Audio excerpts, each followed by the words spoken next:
in chapter 17, 17, we covered third-party rights, and so I shall just jump into it. First we talked about assignments, and that is where you are, I guess, swapping, not necessarily swapping, but handing off contractual rights. So I guess like a lease agreement would be a good example of that. So things that cannot be assigned would be something that's prohibited by statute. If the contract is personal, meaning like if it's specific to one person or one group of people. If the contract significantly changes the risk or duties of the obligor, I guess, I don't know if it would apply or not, but like, yeah, I don't know, never mind. And then, or like a contract prohibits the assignment. So if it makes it to where you can't complete the assignment.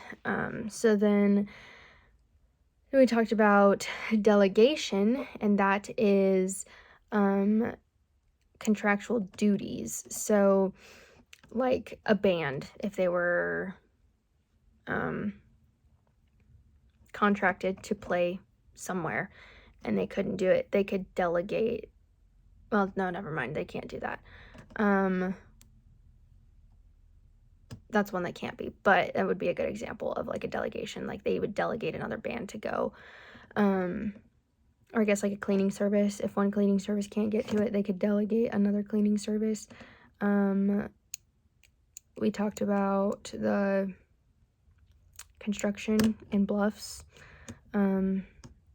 They hired the local contractor and then they subcontracted the work to be done, and the subcontractor said, I'm done, and they left. So that would be an example of like a delegation instead of the local company just doing it.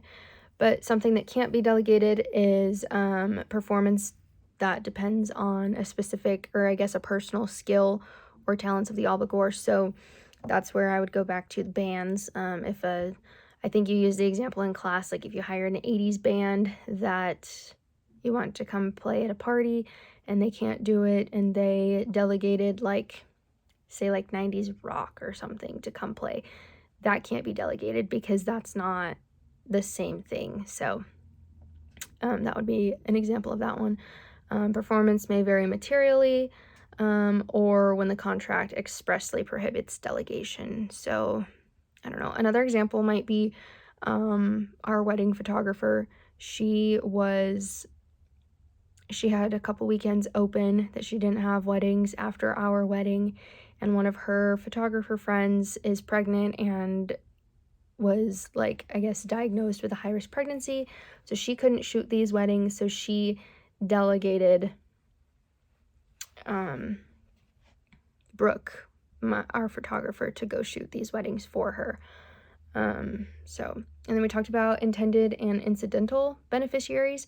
So an intended beneficiary is a person whom the original parties to the contract intended to benefit. So donating something. So if you contract, say, Elsa for a 5-year-old's birthday party, and say grandma and grandpa make the contract with Elsa or her manager, whoever, whatever, I don't know.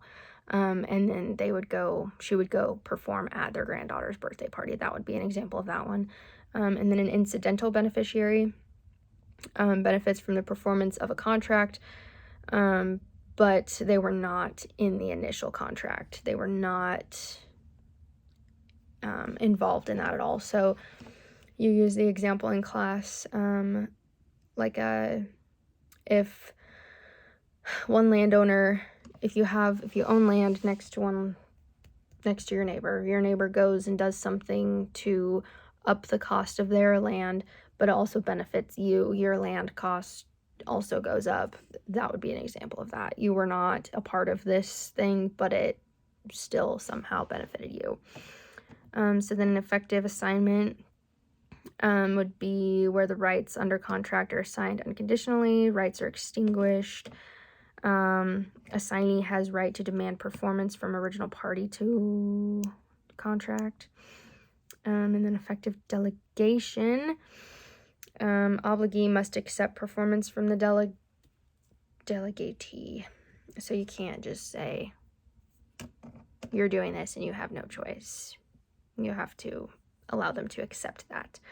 And then valid delegation of duties does not relieve the delegator of all obligations under the contract. So I think that's it.